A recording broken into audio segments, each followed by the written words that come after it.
Sir, আপনি অপারেশনের কথা বলছিলেন। অপারেশন তো অনেকের কাছে একটা আতঙ্কের নাম।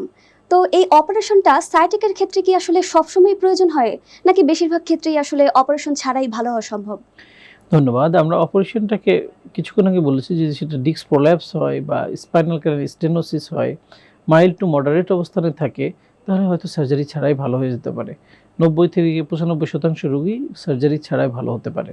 কিন্তু কিছু, কিছু ক্ষেত্রে তার সার্জারির প্রয়োজন পড়ে, যেমন হয়তো তার খুব সিভিয়ার অবস্থা, বা অনেক ক্ষেত্রে দেখা গেল যে তার কোনো কাট ইনজুরি হয়েছে, কেটে গেছে, তো রোড ট্রাফিক অ্যাক্সিডেন্ট হয়েছে, স্পাইনাল কর্ড ইনজুরি হয়েছে, সেক্ষেত্রে অবশ্যই সার্জারির প্রয়োজন পড়ে। স্যার, আমরা দেখতে দেখতে একদম অনুষ্ঠানের শেষ পর্যায়ে চলে এসেছি। আর একটা প্রশ্ন দিয়ে আমাদের আজকের অনুষ্ঠান শেষ করব। দর্শকদের উদ্দেশ্যে এই সায়াটিকের সমস্যা এড়াতে আপনার বিশেষ পরামর্শ কি থাকবে?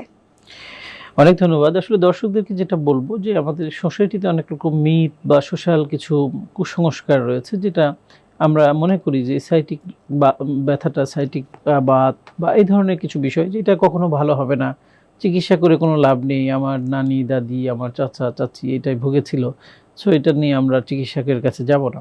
এই ধারণাটা আসলে সম্পূর্ণ ভুল, এবং এটা কোনো বাত রোগও নয় এবং সারা জীবনের কোনো রোগও নয়। এটা যদি সঠিকভাবে আমরা চিকিৎসা নিই, এটা থেকে সম্পূর্ণই পরিত্রাণ পাওয়া সম্ভব।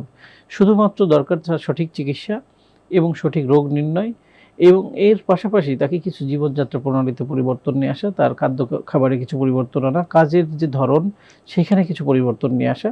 সেক্ষেত্রে অবশ্যই একজন বিশেষজ্ঞ চিকিৎসকের পরামর্শ নিয়ে যদি সে সেটা করে, তাহলে সে এই রোগ থেকে যেমন মুক্তিও পাবে এবং প্রতিরোধও করতে পারবে।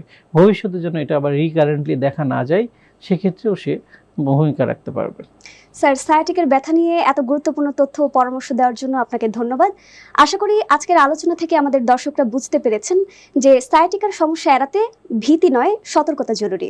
রাইট, আপনাকে অসংখ্য ধন্যবাদ, দর্শকদেরকেও ধন্যবাদ।